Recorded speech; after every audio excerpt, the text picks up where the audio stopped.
Salut, c'est Étienne Tremblay, la machine à mixer. Bonne année 2025, les amis. Ça donne que la vidéo d'aujourd'hui tombe le 1er janvier. Alors, je vous souhaite tout le meilleur, mais avant tout, vraiment, la santé. Je pense que c'est ce qui est le plus important, la santé physique et la santé mentale, parce que la santé mentale, souvent, on la met un petit peu de côté. La santé physique, c'est vraiment important aussi. Moi, ça fait une semaine que j'ai le dos barré. Ça m'est jamais arrivé de me barrer le dos comme ça. C'est en passant l'aspirateur que, PAM!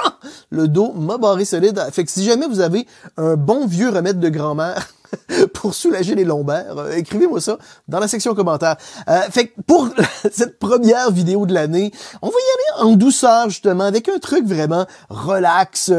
Puis, moi, je trouve ça intéressant de faire ça à chaque année. Ça me permet moi-même de constater l'évolution de mon studio. Fait qu'on va faire une petite visite de mon home studio pour voir un petit peu quels ont été les ajouts. Il y en a quelques-uns quand même, mais c'est pas énorme. Puis si vous avez jamais vu justement de visite de mon studio, ça va faire une petite visite là, de mon environnement de travail. Fait que on va commencer sans plus attendre. Alors, on va débuter avec une petite vue d'ensemble de mon studio. Comme vous le voyez, j'occupe le sous-sol dans la maison pour mon home studio. C'est un espace qui est assez suffisant quand même. Le plafond est un peu bas, là. On est à un genre de 7-8 pieds, là. C'est quand même assez bas. Mais bon, ça fait la job. J'ai fait d'ailleurs une des additions récentes. C'est que j'ai fait un petit cloud. Puis là, on voit les bouts de bois. Je pensais que ça allait être plus joli. C'est comme pour retenir les panneaux. Parce qu'on a des genres de panneaux en fibre de verre là. Puis je me suis fait un petit cloud. J'ai pas vu une énorme différence dans le son, mais je veux dire, ça ne fait pas de tort. Là, ça permet d'absorber les réflexions qui sont au-dessus du point d'écoute. Fait que pas grand-chose à dire ici. Évidemment, on a du matériel, du rangement, les diffuseurs, petit clavier Arturia qui est super cool, que j'aime beaucoup, super bon contrôleur avec touche piano, une excellente touche. Puis on peut aussi l'utiliser pour contrôler le Analog Lab là, fait que c'est très très le fun comme clavier. Le classique Moog Grandmother que moi j'utilise beaucoup pour faire des lignes de basse dans les prods. Ça c'est de la grosse tuerie, c'est à mon avis un des meilleurs synths analogiques. C'est un synth semi-modulaire. Là je peux peut-être enlever d'ailleurs le petit cover. Ça, c'est un petit cover qui est fait par Deck Saver, qui est vraiment fait pour le Moog. Là. Puis ça, c'est vraiment génial parce que c'est un peu l'horreur pour la poussière. Ça, c'est un super bon synth semi-modulaire. Moi, en tout cas, je l'adore. Je le trouve vraiment très, très cool. C'est de la grosse tuerie aussi qu'on fait juste connecter les écouteurs dans la sortie d'écouteurs directement du clavier. Ça sonne tellement bien. Moi, j'utilise beaucoup pour des basslines, mais on peut faire plein de sons super tripatifs, super cool. Mon ampli a un petit Champ, Fender Champ Reissue. En fait, c'est un ampli neuf, mais fait avec vraiment filet à la main. Ça aussi, super ampli, un peu nasillard, mais moi je l'adore. Puis dans le domaine des amplis, je pense que je l'avais l'année dernière. C'est un ampli Mark Bass, Little Mark 250 dans la Blackline. C'est pas un ampli qui coûte très cher. C'est un ampli qui est quand même assez abordable, sonne super bien, assez léger, c'est dans les moins chers de Mark Bass. Puis avec un bon câble, là j'ai pris un 15 pouces fait par Orange qui sonne vraiment très bien. Ça fait un duo qui, moi, me convient super bien. Je trouve que c'est un super bon ampli. Puis on a sur le dessus, ça c'est vraiment important, super essentiel, la boîte à pic, de toujours avoir une petite boîte à pic là, avec ça. La batterie qui des fois repart, qui est une batterie Ludwig milieu des années 70, que je ressors une fois de temps en temps. Je fais pas beaucoup de production avec, mais ça fait vraiment la job. Puis avant d'aller du côté là, des rack mounts et de l'écoute, vraiment là, ça c'est la petite poutine, c'est le rangement, vraiment petite armoire, du matériel, les Avantones, que d'ailleurs je veux les vendre les Avantones, je les utilise pas vraiment. J'ai aussi ma carte de son RME, ici mon ancienne RME UCX que je vais probablement vendre là parce que je l'utilise plus vraiment. Puis là de ce temps-ci, j'ai aussi une Babyface qui m'a été prêtée par RME. qui est vraiment très cool, que j'utilise là, qui est caché à quelque part, donc qui est pas ici, mais qui est vraiment très très bien, que j'utilise en voyage. Puis sinon, ben un petit système, hein, juste pour les câbles, des des micros.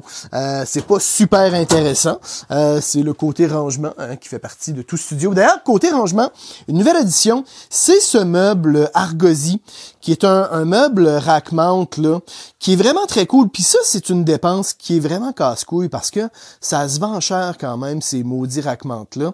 Et c'est un des seuls sur le marché qui, lorsqu'on est à l'arrière, qui a des portes pour le fermer. Puis ça, c'est vraiment cool, d'un, pour le bruit, parce que des fois, on a des machines. Puis là, je sais pas si j'ai une petite lumière sur moi, que vous puissiez mieux voir, là, un petit peu, là. On a évidemment, tout le câblage. Puis des fois, on a des machines qui ont des ventilateurs, qui vont faire du bruit. Moi, j'ai des chats. Puis c'est aussi pour que les chats n'aient pas accès à toutes mes câbles. Fait que ces deux petites armoires-là, super bien faites. Puis comme je vous dis, c'est un des rares sur le marché que j'ai trouvé comme ça, qui avait ce genre de système-là. Qui est d'une grande simplicité, mais d'une grande efficacité. En plus de ça, dans les nouvelles additions, on va faire un petit tour là, du côté de mon rack mount. Rack mount, là, j'ai toujours, évidemment, ça m'a permis de bien rackmonter correctement mes compresseurs, le Crème RC de Tegeler, le Schwerkraft Machine, qui est un compresseur à lampe, c'est celui-ci ici. En dessous, on a l'EQ, le stéréo passif fait par Bettermaker, qui est très bien, qui fait la job, là, comme EQ passif. Moi, j'utilise en mastering, des fois en mix. La carte UFX3 de RME, super bonne carte, nouvelle addition, justement, de cette année. Moi, je suis très content. Ça me fait plus d'entrées, plus de sorties. Les convertisseurs sonnent super bien. Je suis très content. Évidemment, le Trinov, je vous en ai parlé il y a pas longtemps. Le Trinov qui vient avec le contrôleur qui s'appelle la Remote. Super bon contrôleur. Ça, je vous en avais parlé un petit peu, là. Puis là, on ne voit pas très bien à cause du contraste. Je peux peut-être baisser un petit peu mon ISO. Voilà. Ici, là, ça nous permet, ce qui est très cool avec la Remote, hein, c'est que moi, j'ai mon volume de mix qui est à moins 24. Moins 24, ça me donne un genre de 80 dB, 82 dB quand ma pièce est masterisée. Sinon, quand je mixe, je vais plutôt me mettre à moins 10, moins 12. Fait que ça, c'est vraiment très cool. Évidemment, bon, les mutes, on peut bypasser le système. On a un dim, une atténuation. Je peux changer mes sources aussi, hein, parce que moi, je vais avoir, disons, mon Cubase, puis je vais avoir tout le reste de mon système. Fait que si, mettons, j'ai une chanson, une pièce sur Tidal en référence, je peux écouter Cubase, puis pendant que Cubase roule, je peux tout de suite passer d'un à l'autre. Ça, c'est très, très le fun. Sinon, la switch mono, classique switch mono. Le volume ici, je peux contrôler aussi le volume, comme vous voyez, des écouteurs, parce qu'on a une prise écouteur aussi. Puis là, je vais essayer de pas trop vous donner quand même mal au cœur. Puis je vais juste réajuster l'ISO, qu'on puisse voir quelque chose. On a une prise d'écouteur qui fonctionne plutôt bien quand même, qui sonne très bien. Moi, j'utilise souvent la sortie d'écouteur de la carte RME, juste pour des questions de synchronisation, parce que le Trinov fait quand même un délai, mais maintenant, il y a eu un update sur le système, où que là, on a ce qu'on appelle un hardware bypass, fait qu'on n'a pas de délai. Fait que donc, ça, c'est le côté gauche là du rack mount. J'avais avant, justement, aussi ma RME UCX, là, que j'avais mis ici. Fait que là, il y a quelques espaces de libre là, de disponibles. Du côté droit, deux préamplificateurs Great River, qui sont des excellents préamplificateurs. C'est ce que j'utilise pour faire ma captation, généralement de mes vidéos, quand j'utilise le SM7B. En dessous de ça, le Distresser, très cool, que j'utilise à la prise, au mix. C'est un grand classique. Hein. Là, je peux peut-être juste débrancher ça, juste qu'on puisse bien voir. Fait que Distresser, un grand classique. En dessous de ça ici, vous avez le API de Channel Strip. Ça, c'est vraiment de la grosse tuerie parce que on a un préamplificateur, on a un compresseur, on a l'EQ, le 550A Equalizer et le output. Et chaque module a une entrée et une sortie indépendantes, fait qu'on peut les utiliser vraiment indépendamment ou on peut l'utiliser en série si on connecte rien, fait que ça c'est vraiment très cool. Les entrées XLR, ça c'est pour les entrées de évidemment de les des Great River et aussi du préamp API. Puis le patch B, là présentement, je suis patché pour que la voix passe à travers le préamp est envoyé dans le compresseur est envoyé présentement dans l'EQ, puis l'EQ revient tout simplement après ça dans la carte de son.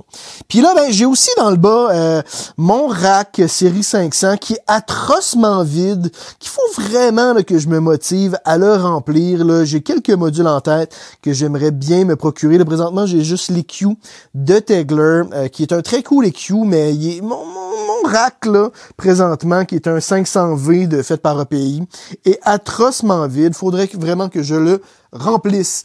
Et puis sinon, ça fait pas mal le tour là, des nouveautés. Évidemment, bon, on a le micro ici de Trinnov pour la captation en arrière-plan. On a aussi un tapis roulant que je mets sur place une fois de temps en temps parce que c'est important de se garder en forme. Des fois, j'ai pas toujours le temps de sortir faire une demi-heure de marche. Alors, j'ai un petit tapis roulant à me garder en forme. Aussi, un slinky pour faire des effets sonores. Ça, c'est super important dans un studio. Tout studio doit avoir le classique slinky en métal. C'est parfait pour bien des contextes. Et puis, c'est pas mal ça. Je pense que ça fait pas mal le tour du matériel. J'ai toujours les mêmes haut-parleurs, les focales solo 6BE. J'aimerais ça peut-être upgrader pour une paire de heads que j'ai essayé, que j'ai beaucoup aimé. Je suis en train de regarder ça tranquillement, pas vite. Et puis, ah oui, le clou, hein, ça c'est l'année dernière que j'avais acheté. Cette petite enceinte Bluetooth, vraiment de merde. Mais moi, je l'utilise souvent parce que c'est waterproof pour écouter des podcasts en prenant ma douche. Et aussi pour vérifier des mix parce que c'est une petite enceinte mono, vraiment de boîte, mais que je trouve vraiment intéressante pour vérifier des mix. Puis que j'avais payé quelque chose comme 30 balles. J'en avais acheté, je pense, 5 en tout pour des cadeaux à mes neveux, mes nièces. Je n'avais acheté une d'extra pour moi-même. Puis je suis bien content parce que c'est très le fun quand même là, à utiliser cette petite enceinte-là. Voilà les amis, c'est ce qui complète cette petite visite de mon studio. Si jamais vous avez des questions sur le matériel, sur la mise en place, quoi que ce soit, écrivez-moi ça dans les commentaires. Ça va me faire un grand plaisir d'y répondre. Sinon, je vous fais un gros bisou et on se retrouve la semaine prochaine. C'est Étienne Tremblay pour la machine à mixer.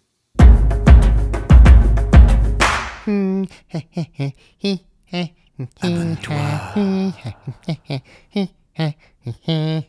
N'aie pas peur. Allez, clique. Abonne-toi.